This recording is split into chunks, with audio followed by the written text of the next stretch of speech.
So the question is, what can you tell me about, do you remember the Gadfly? Oh, yes.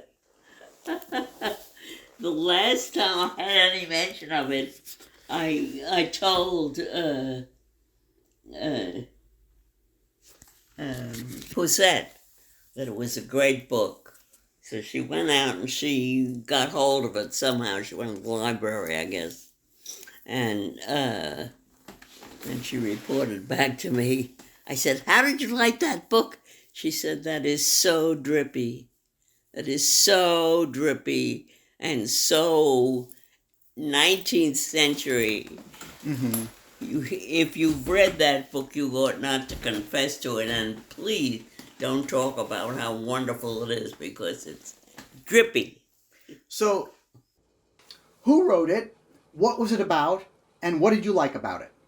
It was about somebody who, for some reason which I don't remember, leaves his comfortable home and goes to South America, as I remember it, and gets involved in a revolutionary movement in the hills of.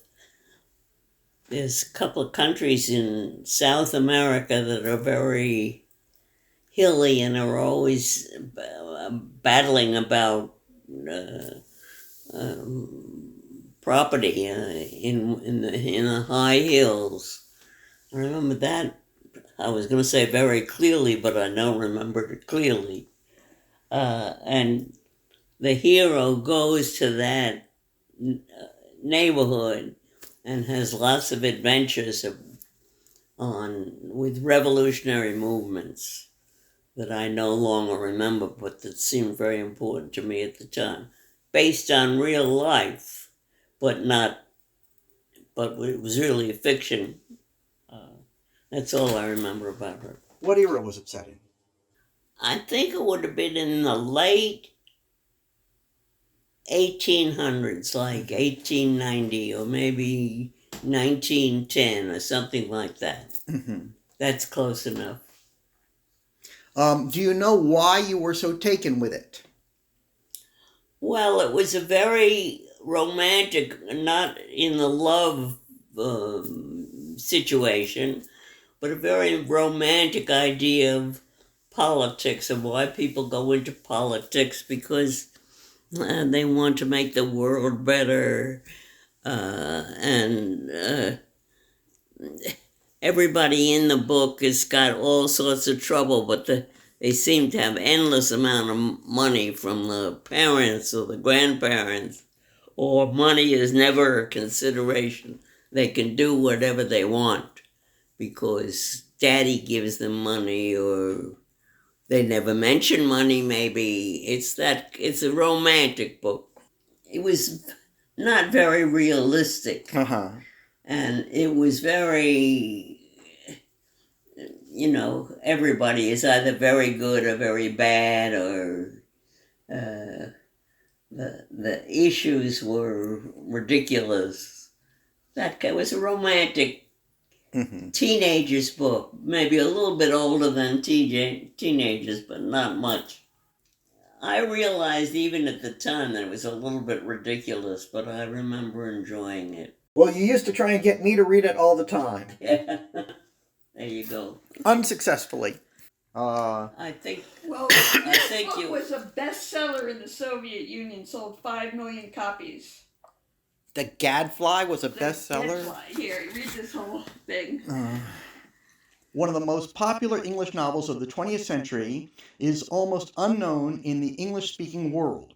A global phenomenon in translation, now neglected in its original form. The Gadfly by Irish writer Ethyl Voinich. Yeah, it sold over 5 million copies in 107 editions in the 22 languages spoken in the Soviet Union. It inspired an opera by Prokofiev. By who? Prokofiev. Who? Prokofiev, the composer. But there's more. Shostakovich wrote music for the film. George Bernard Shaw wrote a stage adaptation. Bertrand Russell called it One of the most exciting novels I've ever read, a thrilling saga of revolutionary zeal, religious devotion, clerical betrayal, romantic love. It was published in New York in 1897, but one reviewer denounced the book's outrageous and horrible character. Anyway, it is set in Italy during the revolutionary ferment of the 1830s. I never knew that, although I read that book about 15 times. Never told you that in the book. Yeah. Well, the hero of the book is a young Englishman named Arthur. That who runs away from home because his parents are having some kind of cirrus. Well, he runs away from home because he gets involved in the Young Italy movement fighting Austria. But he unwittingly betrays his comrades. So he has to flee. He escapes to South America.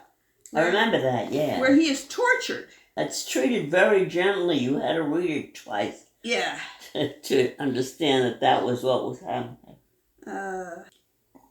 This was a favorite novel of cosmonaut Yuri Gagarin and Valentina Tereshkova. Oh. Richard, explain who they are. Yuri Gagarin was the first person in space, and Valentina Tereshkova was the first woman cosmonaut. Maybe I've forgotten that. And she's still alive. She must be in her 80s. She's a Putin ally, and she's in Parliament. Oh, she was featured in a magazine some months ago, just like that. Yeah, okay, go on. Well, supposedly, these cosmonauts, Yuri Gagarin and Valentina Tereshkova, liked the Gadfly. Oh. I don't picture Valentina Tereshkova as being the kind of person who did a lot of serious reading. Yeah. Well, she might have seen the movie. The movie sold millions in tickets. Is there not a Russian name for that? I don't know what the name is. I have no idea what it would be. Yes, Voinich's novel was boosted by a 1955 soft-color film adaptation directed by Alexander Beitzimmer. It sold 39 million in tickets and featured Shostakovich's score, which became popular as the Gadfly Suite. Wow, I never knew this. This movie in Russian is called Ovid. And they did a TV series in 1980. There was this film in 1955. I thought it was an album. I thought it was a rock group. I had seen these albums before, but I never knew what it was, and I never knew what Ovid meant, and I never looked it up. And now it turns out it's the Gadfly. Wow. Да боюсь, что и сама наша мысль состарилась. Нет! Мысль о свободе не может состариться. Неужели вы, Овод, навсегда останетесь в Париже и будете привыкать к эмигрантскому рабству? Изменять самому себе? Великий Сократ тоже назвал себя Оводом, но предпочел смерть предательству собственных убеждений. Я никогда не был предателем. Знаю, но об этом потом.